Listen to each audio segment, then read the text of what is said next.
Well, the holidays have come and gone once again, but if you've forgotten to get that special someone in your life a gift, well, Mint Mobile is extending their holiday offer of half off unlimited wireless. So here's the idea. You get it now, you call it an early present for next year. What do you have to lose? Give it a try at mintmobile.com/switch. Limited time 50% off regular price for new customers. Upfront payment required. $45 for 3 months, $90 for 6 months, or $180 for 12-month plan. Taxes and fees extra. Speeds may slow after 50 gigabytes per month when network is busy. See terms. It all began in the town of Marana, Arizona, just northwest of Tucson, sort of like a suburban commuter town kind of place. It lies mostly in Pima County, home to about 50,000 fine Arizonan folks. And one thing to note is, well, okay, it's going to be like pretty obvious, but I mean, come on, give me a break here. It's hot there. This may come as a shock to some of you, but it gets hot there. Like, there's a fierce number of those real hot ones. In July, when our story is set, you're talking about like 45, 46 degrees Celsius, which is like 115 degrees Fahrenheit. It's the kind of heat where the air itself feels like it's pissed off at you. You're toasty. I wouldn't last 2 seconds. And speaking of hot days, July 9th, 2024, a real scorcher. It was at roughly 4:15 p.m. that day that a 911 call went in to the Marana Police Department. The call was about a child, found unresponsive in the back seat in West Peyton's Court, this quiet, residential area. It looks like Walter White's neighborhood.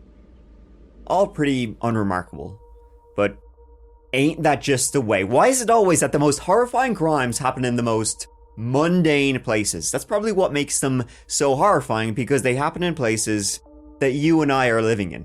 What's the location of your... 911, please. What's going on? My baby was in the car. She's not responsive. Okay, hold on. I'm going to transfer you to medical dispatcher. Stay on the line. Oh my god. How long has it been? Half hour. It was, but it turned off. I've been checking. Oh my god. There was a man on the end of the line, panicking, saying that his daughter had been left in his car, sleeping, and now she was unresponsive, and that help was needed immediately. She was in the car, sleeping. She's unresponsive. Okay. And who is she? Please. Who My is daughter. she? My daughter. And this was out in the driveway? Yes. Is she still breathing? No, she's not breathing right now. He was saying he'd already done CPR, and that his wife was doing the very same thing, as she was a doctor. Okay, we need to start CPR right now. Yes, we are. We're starting CPR, yes. The help is on the way to you. I need to hear CPR. I need them to count it out for me. 1, 2, 3, 1, 2, 4. 3. But my wife's a doctor. She's home. Okay. Oh my god. Okay, she's coughing. She's coughing. That's me compressing. Oh, that's compressing. Oh my god, baby. But it seemed pretty hopeless. Officers and EMTs, they arrived swiftly on the scene within minutes of the call, and the young girl was already being worked on, but the situation, it seemed pretty dire at this point. The car's been on. She was left in the car for 45 minutes, but it was said it was on. Was the air conditioning on? Yes. But I guess it turned off, right? You have a wallet on you? A wallet? Yeah. Please, baby. Please. Chris, why don't we have a seat somewhere, okay? What's going on? Why are you with me? Because we were first responders and we were on scene. And anytime they call us, anything like this happens, they call us. Because no one's running out and about. Almost 45 minutes. Please, baby, please. Anything. Just let them focus. You want to step outside? As the daughter was being wheeled out on the stretcher, it seemed like this young girl had already passed at this point. And the appropriate dramatic reaction, it played out. She's dead. Like, I need to be with her when I... Oh my god, I know! No!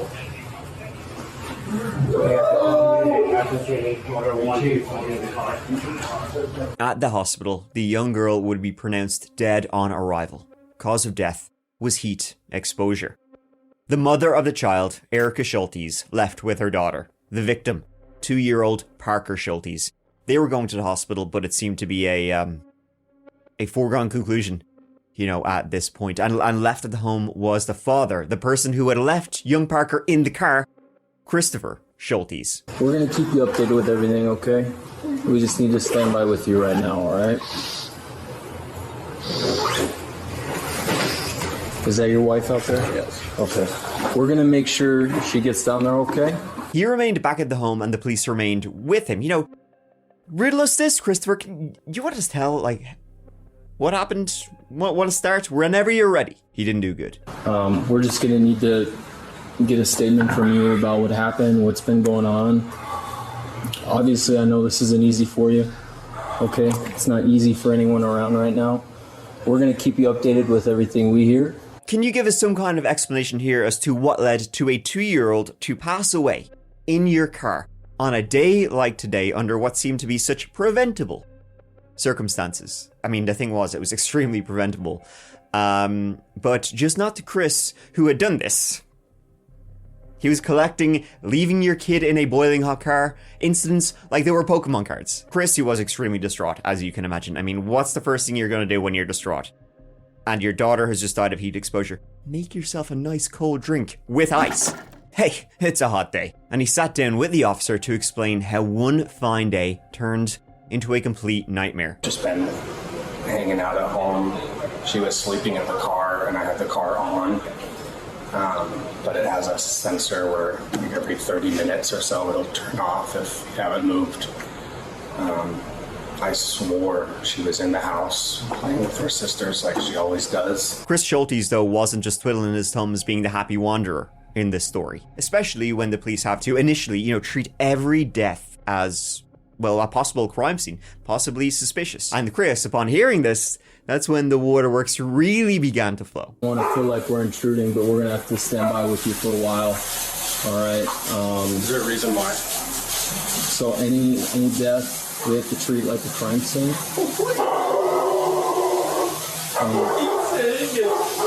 I know this is extremely difficult for you. This is a normal process that we have to follow through with. I don't want you to be blindsided by anything, but that's what's going to be going on for right now, okay? So I'm being treated like a murderer? No. I just lost my baby. Not at all. I know that. Figuratively and literally. He alternates between crying for his daughter who just died in what seemed to be a horrifying accident.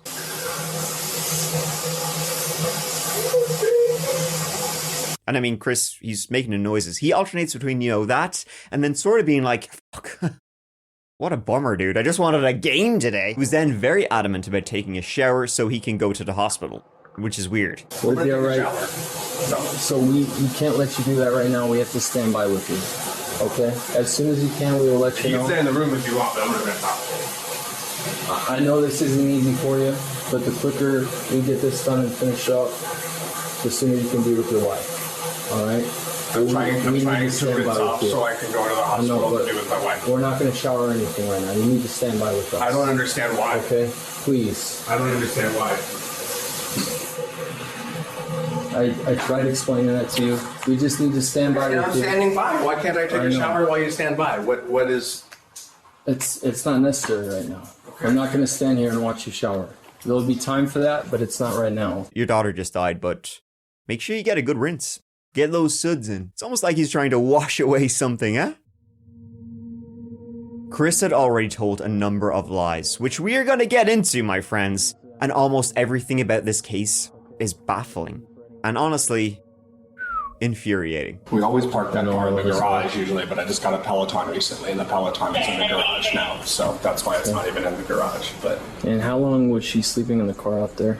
I want to say it was no more than 30, 45 minutes. And I don't think their air was off that entire time. I think there was a time in between. I checked on her last. It was still running. She was still sleeping. And then when I went back out, the car was off. You'll notice that as we continue into this story, the person Chris has most sympathy for is Chris. The AC was on.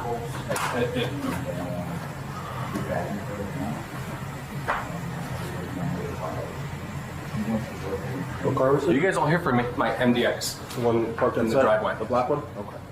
The blue. No blue. Are you guys here for me? We're Yeah, we want to do everything we can now. That's why you have so many of us. I feel my worst nightmare. And this day, Christopher Ryan Scholtes made the worst decision of his life. The second worst decision was that lip ring. The victim in this case was 2-year-old Parker Scholtes, the youngest daughter of Chris and Erica.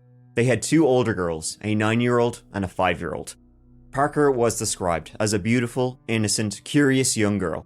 And what happened to her was not simply a mistake, it was the culmination of a series of dickhead moves that would eventually lead to not just 1 death, but 2. Christopher Scholtes was more or less a stay-at-home dad, taking care of the 3 girls he had with his wife, Erica Scholtes. Now, Chrissy also had a daughter who was much older from a previous relationship. Erica Scholtes, she was the primary breadwinner of the family. She worked as an anesthesiologist at Banner University Medical Center, a hospital just 20 minutes down the road in Tucson. And you know, an anesthesiologist, it's a very well-paying job, as you can imagine. You know, to get that job, to get into that position, you need degrees coming out the wazoo. But as we will see, never equate degrees with intelligence. I mean, I have a couple of degrees, and I'm a fucking idiot. On that morning, July 9th, 2024, a Tuesday, Erica was off for work as per usual. Chris at home with the kids. Early that day, at around 10 a.m., the 2 oldest children headed off as they were going to a trampoline park with their friends. And so, that left 37-year-old Chris alone with 2-year-old Parker. As we go through the timeline of what happened leading up to, well, what you've seen, sort of nothing makes sense, if I'm honest. And you know, I try to be honest. Nothing makes sense, and you will see a lot of contradictions and lies between what Chris was saying and what he did. He didn't do good. See, Chris that morning, he'd been trying to schedule a doctor's appointment. He had back issues from a car crash he had sustained a couple of years previous. And Erica would say, you know, as a doctor, she was trying to help him organize help as best that she could. Erica would also tell the police later that Chris had had substance abuse issues in the past, but they were like way back in the past. Nowadays, he don't drink, he don't do drugs, he would even refuse to take, painkillers that were prescribed for him. He was totally sober Joe over here. So that morning, Chris was allegedly trying to schedule a doctor's appointment, but for some reason, they weren't picking up the old ringer. So Chris decided, you know what? Let's get in the car. We'll drive down there. I'll make my appointment in person. Now, he was seen on cameras driving like past the medical center or the hospital. Not quite sure if he actually got out of his car to go in.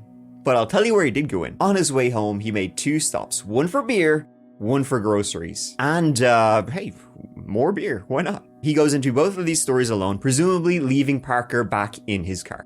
First, just after midday, he went into a convenience store, grabbed a couple of cans from the cooler in the back, and then, when you gotta go, you gotta go. He takes the 3 cans of beer into the restroom of this convenience store. And then, what the hell? He comes out of the restroom minus 3 cans of beer. And then he just leaves. Wonder what he did with those beers, huh? Then, about 30 minutes after that, at about 12:40 p.m., he went into a grocery store, picked up some salsa, chips, and lettuce, and hey, a couple of beers again. Be rude not to. He then walks to the self-checkout and totally slips his mind to scan and pay for those beers. What a dummy. He then arrived home with Parker in the backseat at around 1 p.m., which is around the same time his 2 older girls, they got home from that trampoline park. He would tell investigators that he arrived home at around 2:30 p.m., an hour and a half after he actually did. So the long and short of it is that already Parker has been in that car for about 90 minutes longer than he would initially tell the police. And the hell of it was, he would usually park his car in the garage of the house, where it would be, you know, a little bit cooler, let's say, away from the direct sunlight. But about a month earlier, for Father's Day, hadn't Erica just bought Chris a new Peloton? So that took up so much room in their garage, he had to park the car out in front of the house. In direct sunlight. That hot sun on a hot-ass day. He said Parker was asleep when he got home, so he decided, I'm not going to wake her up, I'm going to leave her in the car, but I'll leave the engine running leave the AC, keep that sucker going. But of course, after about 20 minutes of the car not moving, the car will turn itself off. Parker was out front in the car, in the sunlight. Chris and his two young girls, they were inside. The two young girls, they were like playing quietly together. And Chris, by the way, he was living his best life. He was on his phone. He was looking at men's clothing at Nordstrom, looking for some new trends. What else he started looking up? He was checking out some adult videos. He was going to have himself a little JO session just for him. He was looking at porn from 2:02 p.m. to 2:30 p.m. And then finally, at 4 p.m., Erica arrived home from her job, at the hospital. And she gets into the house, she sees Chris and her two older daughters, and Erica says, "Where's Parker?" The couple then apparently ran outside, frantic, opened the door, brought Parker out back into the house, dialed 911, called emergency services, but already, even by that time, Parker was dead. Text messages would be released that day. Text messages between Erica and Chris while Erica was in the ambulance on the way to the hospital. Erica, I told you to stop leaving them in the car. How many times have I told you? Chris, babe, I'm sorry. Oh my God, I can't believe this. Erica, we've lost her. She was perfect. Chris, babe, our family. How could I do this? Detectives are coming for me. I'm going to prison. On our way to the hospital. Anything? Please God. Erica, no, she was pronounced. Chris, I killed our baby. This can't be real. Even from those text messages, you seem to get the feeling that Chris is more worried about detectives coming for him and doing something about killing their child than actually his child being dead. Are you guys here for me? We want to do everything. My worst nightmare. It would later turn out that the family situation was even more screwed up than Scholtes led the police to believe at the very start. Chris having history of, this exact sort of thing, and he would be caught out in lies about what he was doing that day. From when he arrived home, he said 2:30 when the older girls did. CCTV and a neighbor who had been with the girls would say, nope, it was more like 1 p.m. So again, that meant Parker had been in the car longer than he had initially said. He was trying to cover it up from the very start. Oh, she's only been in there 30 minutes, Not 3 hours. I want to say it was no more than 30, 45 minutes. And I don't think their air was off that entire time. I think there was a time in between. I had checked on her last. It was still running. She was still sleeping. And then when I went back out, the car was off. He would also initially say, oh, I'd left her in the car, but I just forgot her. Then he would change it and say, oh, I thought she was in the house. I thought she was in her room playing with her sisters. He said he was at the home watching The Office, yucking it up with Michael Scott, when instead he was really pulling his pudding. After he arrived home at 1 p.m., till when Erica arrived home at 4 p.m., neighborhood cameras would show not once did he go out and check on his daughter, 2-year-old Parker Scholtes. And as the investigation continued, the detectives would piece all of this together. He'd left the car out in his driveway in direct sunlight on a 110-degree day. That car would have very, very quickly turned into a total furnace. If he had indeed left Parker in his car with the AC running, his car, an Acura MDX, the air conditioning will run for about 20 to 25 minutes, and then it will turn itself off to just save battery.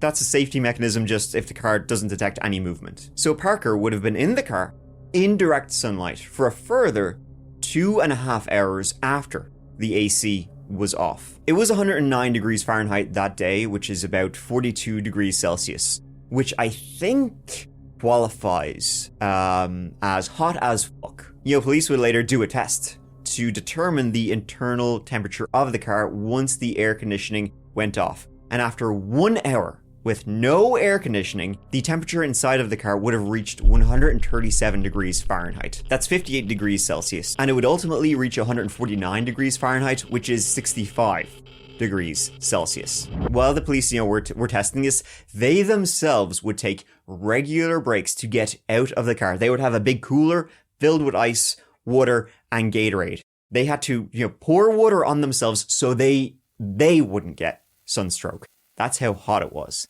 inside that car, and poor Parker would have been in there for hours. Parker may have been asleep like she was when Chris said she was, when they arrived home, but handprints were found on the glass beside where she was sitting. Perhaps she had been banging on the window. And police, questioning the daughters about what home life was like, they would come across some pretty interesting tidbits about what, had been happening in the house before the police arrived. See, both Chris and Erica had coached both their 2 daughters about what to say, when the police begin questioning you. And the line is, Chris is a good dad. It was just an accident. These things happen. Get the story straight, fellas. Instead, though, one of the daughters, she told police exactly that Chris is a good dad and it was just an accident. Though she said the quiet part out loud, as in, Mom and Dad told me to tell you Chris is a good dad and it was just an accident. She said, sometimes her dad, Chris, he just forgets things. He's a bit away with the fairies, The 2 older kids went to Elevate, the trampoline place, and when they came back, Chris was unloading groceries. That he was going to go back for Parker to get her out of the car, parked in the boiling hot driveway, but he forgot. It was just too busy in the house. He got distracted by putting food away and then playing video games and making lunch. And the daughters would say, he often left Parker in the car by herself. He often forgot her there. He had done the very same thing with them also. She would say, one of her daughters would say he had done it 59 times. I mean, okay, it's a kid saying it, but what she means to say is a lot of times. One time he came home, he left the oldest daughter asleep in the car, and then he turned the car off and went about, his merry old day.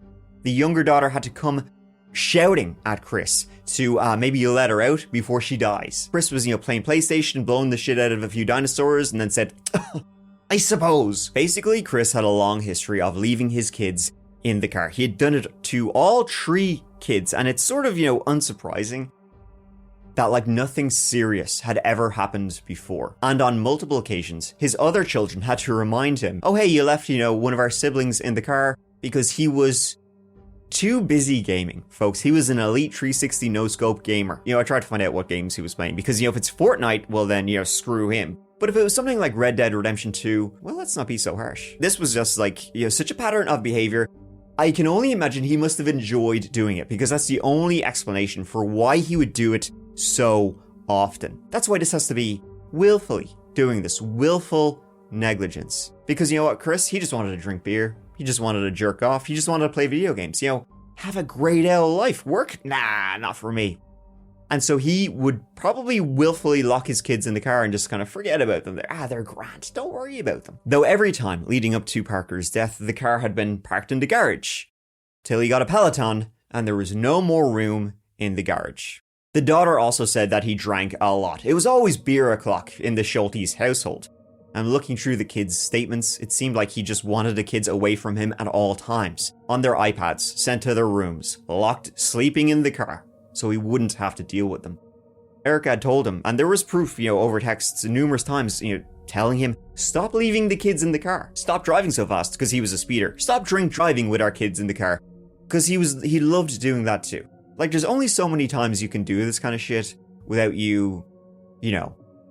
it seems like you were doing this shit on purpose. Having said all that though, was Erica trying to cover for him, or did she truly know how willfully negligent Chris was? Is the question. Was he lying to her about, because she would say, oh, he doesn't drink.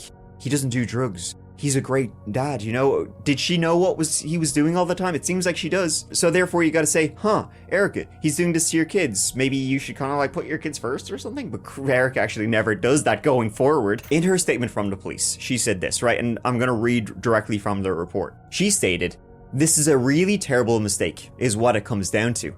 She said she knew Chris was having a really hard time with it. She said he was feeling responsible and guilty about what happened. He was having a really hard time with murdering his daughter.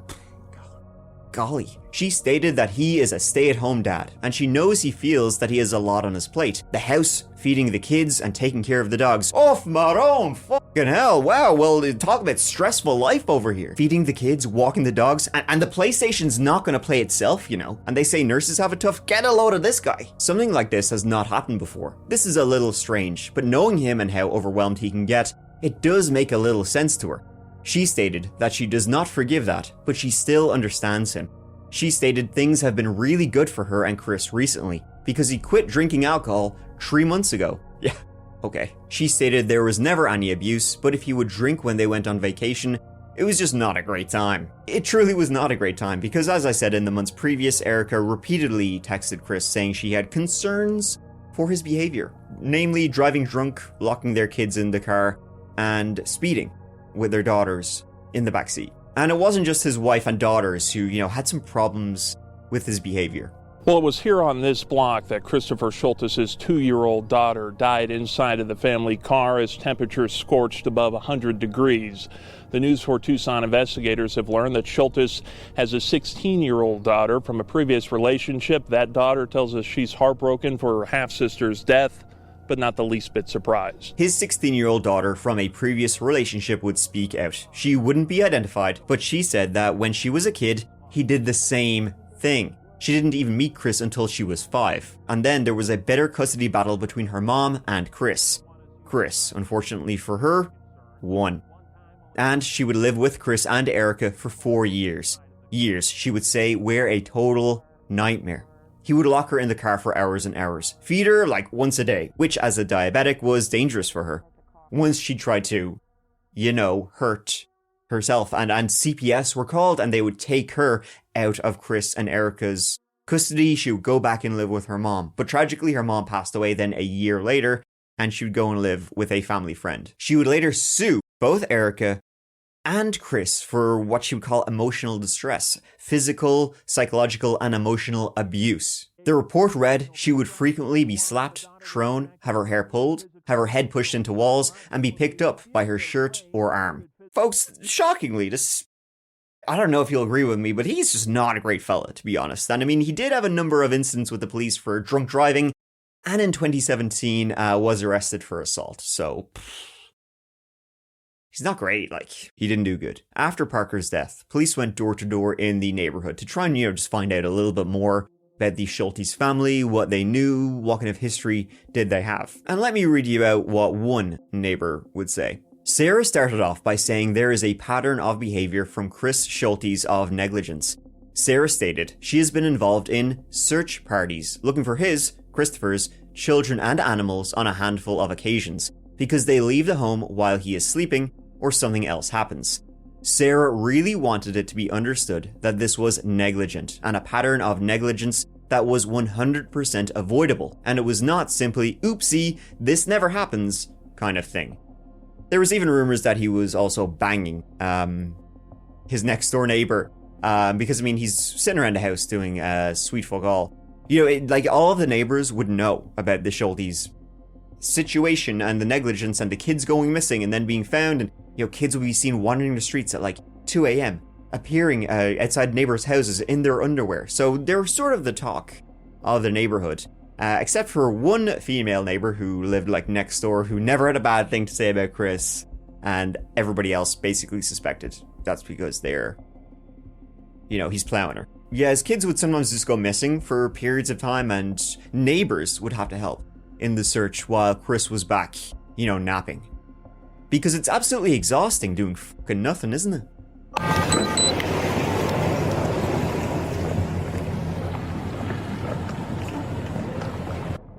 So with all this extensive evidence against Chris, it was on July 12th, 3 days after Parker's death, that he was charged with second-degree murder. Chris, we'll step out real quick.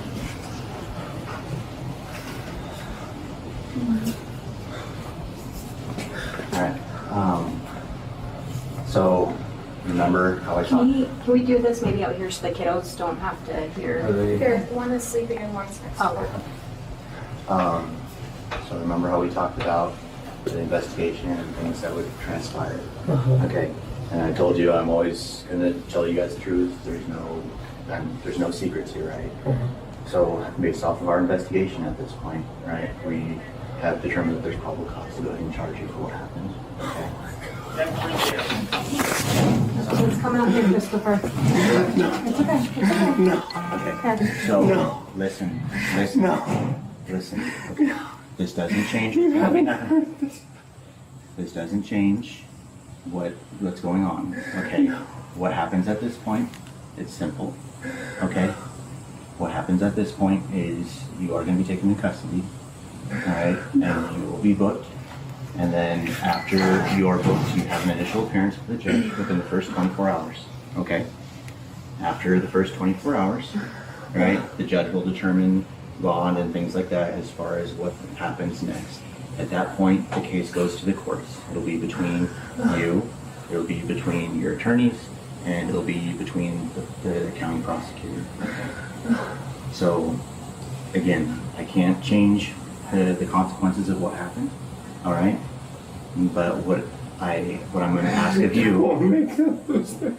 Okay. Could I just have you stand up for me, please? Come on, Chris. Let's go out here. When they came to arrest him, he literally drops to his knees and hyperventilates. Again, something he really didn't do when his daughter died. Weird. I don't want this to be anything more than what it needs to be at its base level. I don't want the kids to be traumatized. I don't want the kids. I don't want the kids to see Dad get hauled off. Seriously, am I going to be there for my baby's funeral? That's going to be between you and the court. Okay. Can I give him a kiss? Yeah, that's fine. I love you. I love you. There you go. Chris, I'm going to be here and I'll take care of everything. I love you. Seriously, the funeral is Friday. Fuck. No heart. No fucking heart at all. That's Chris's mother saying the police have no heart, by the way, as now Chris will be unable to attend his daughter's funeral. He will attend his daughter's funeral. Okay, Christopher, anything inside your pockets? No. You just have to, it's standard, okay? Hey, Brooks, on the AC, look on the bottom, it says rear. Let's get the AC on. As good as I can do my fancy. We'll do a second. You gotta notice how the police said, nice and loud, let's get the AC on. Wow, well, I'm glad that they're keeping Chris nice and comfortable in the car. Tuesday, police found the little girl unresponsive, passed out inside the family's car in their driveway. Paramedics took her to the hospital where unfortunately she later was pronounced dead. Now, the father originally told Miranda police that the girl was in there for 30 minutes, maybe up to an hour at most. However, search warrants police took out later showed she was inside that car for much longer. Now, this is a developing story, and we'll of course have many more details to share with you. Where police discovered this in their investigation, how those search warrants helped set up a timeline to see how long the child was in there. Now, from then on, Erica, she would stand by her man. Erica would ask the judge, you know, it was a simple mistake. He's a good man. He's a good father. Please let him out. And Chris would be released from jail. And this is just like absolutely batshit to me. Like Erica messaging and giving out to him for months saying something like this is going to happen. You are going to kill somebody someday. And then when it does happen, she's just like, well, it was a simple upsy daisy. He's the bee's knees, he's the dog's bollocks. You know, let him out. Don't charge him, he's grand. We need him to come home so we can try and kill our other kids. And as I said, it worked, by the way. Erica standing by her man, Chris was released from jail. 37-year-old Christopher Scholtes is facing second-degree murder and abuse charges, child abuse charges. Tonight, no bond was issued and he was released from jail. His wife spoke to the judge. Take a listen. I'm just asking if you can allow him to come home to us so we can all start the grieving process so that he can bury our daughter with us this upcoming week and that we can go through this whole process together as a family. This was a big mistake, and I think that this doesn't represent him. And I just want the girls to see their father so that I don't have to tell them tonight that they're going to endure another loss. Erica's own mother, by the way, a woman named Cynthia King, she had a very different story than her daughter did, and she viewed Chris with the rose-tinted glasses that her daughter did. Cynthia disliked Chris from the moment she met him. She was infuriated just by being in his presence. And she would say he deserves prison time. He has gotten away with everything in his life with no consequences whatsoever. He is a sociopathic narcissist who will continue to make decisions that he feels will have zero repercussions. I am worried about my other granddaughters. I think Cynthia King was on the money with all of that. Chris would attend his daughter's funeral, and Cynthia, the grandmother, she would be there, and she would say, Chris, he was having a great time at the daughter he murdered, her funeral. He was having a great time. He was dancing about, he's prancing. He was acting like he was at a wedding with a little flower in his hair. And, while still charged but released from jail, the next thing he did, well, come on. He bought a new PlayStation. What a sack of shit. As I said, the judge quickly released Chris without having to post any bond. Happy days. Well, sort of, because those charges against Chris, second-degree murder, would be upgraded to first-degree murder, child abuse, crimes against children, and domestic violence. So, Mr. Scholtes, this is the time set for your arraignment in this case. You have a copy of the indictment there, sir? Yes, Your Honor. Okay. I've actually reviewed it with my client. His name is spelled correctly in the caption. We would waive a formal reading. I request that you enter a plea of not guilty as to... Even with all that, he was still out like a free man with zero bond. He's being charged with first-degree murder. And he's out having a great time. It's such a great time. Like, this is mind-blowing. Absolutely mind-blowing.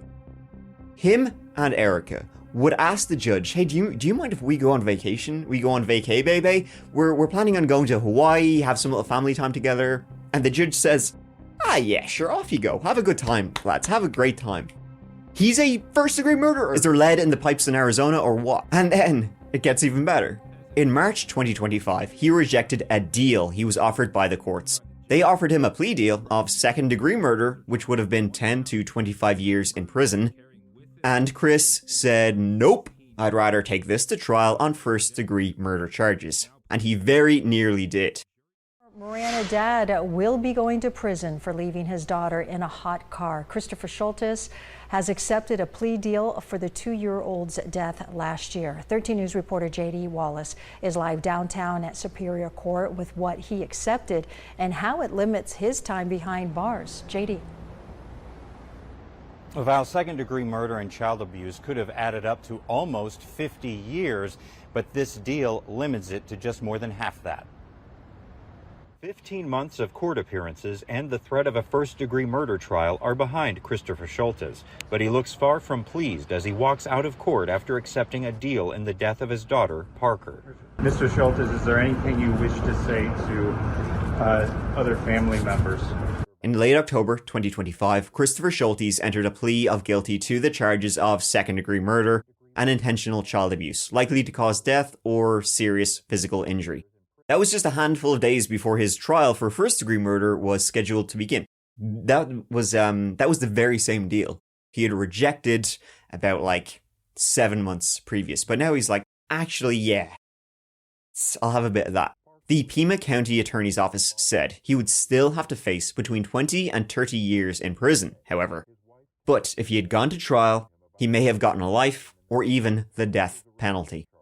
But ultimately, he would get none of those sentences. This sociopathic narcissist, as his mother-in-law called him, sort of evading justice once again. Christopher Scholtes, he failed to show up to the hearing that would, take him into custody. We start this afternoon with breaking news. The Marana father, who pleaded guilty to the murder of his own daughter after leaving her inside a hot car, has died. The day he was supposed to hand himself over to the authorities and then be sentenced, he instead got into the car in his garage and ran a hose from the exhaust into the car and started that sucker up. Erica and their live-in nanny found him unconscious in the running vehicle. He was later pronounced dead of carbon monoxide poisoning.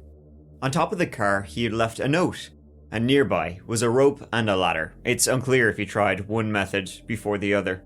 And this was all in their brand new $1 million Phoenix home, where they had moved to after Chris had been released without bond.